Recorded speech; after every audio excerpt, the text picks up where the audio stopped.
یه پسری بود در همسایگی ما بود، کوچه ما بود، عاشق دختری بود پیش از اینکه جنگ شروع بشه. به بهانه رفاقت با من میآمد کنار من میشستم و منتظر اون گذرگاهی بود که اون دختر قرار بود از اونجا رد بشه بره و بیاد. و یه روز نیومد، دو روز نیومد، سه روز به مادرش گفتم کجا رفته؟ گفتش که رفته جبهه. عجب، با این دلبستگی که به این داشت جنگو ترجیح داد، جنگم تازه شروع شده بود. بعد من متعجب شدم. یک سال گذشت، گفتن کشته شده، جنازه‌ش هم بین عراق و ایران مونده. من رفته بودم جبهه، 17 سالم شد، رفتم ما رو رسوندن به یه نقطه‌ای، گفتن یه ماشین میاد چند تا جنازه میاره، شما با اون ماشین برید خط. جنازه رو که آورد، من کنجکاو بودم جنازه رو ندیده بودم ببینم از نزدیک. رفتم دم رفیقمه، اسمشو دیدم، موی سرش که از کلاهش، استخونای پاش که از کفشش بیرون زده بود، از پوتینش بیرون زده بود، دستاش که اسکلت شده بود، یه اسکلت داخل یه لباس. اون شعر خاموشی لبهامو یادت هست و من برای این گفتم تو عصر فروردین بی برگشت.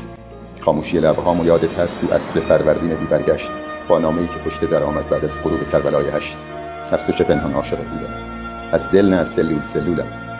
با تو جهانم تازه تر میشد از روزهای طبق معمولم. تو زنده تر بودی یه کوچک سال با دامن گلدار و کوتاهت. گفتم بمانم با تو، گفتی نه.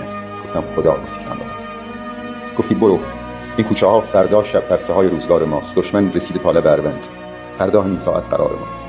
عشق من این خاکم راحت، خندیدم و دل کندم از دنیا. رفتم که برگردم به آغوشت، رفتم که برگردم به رویاها. خون رفت، آتش رفت، من ماندم یه قلب عاشق زیر خاک سرد. عشق تو قطره قطره بیرون زد از چشم‌های عاشقم با درد. نفرین به هر کی تو لباس من قلب تو رو با بدلی آزرد. نفرین به دنیایی که خالی شد، نفرین به رویایی که بی من مرد. تو چشمای عکس من گاهی با گوشه چشم تماشا کن. لعنت به این ترسی که بین ماست. من عاشقت بودم، تو هاشا کن.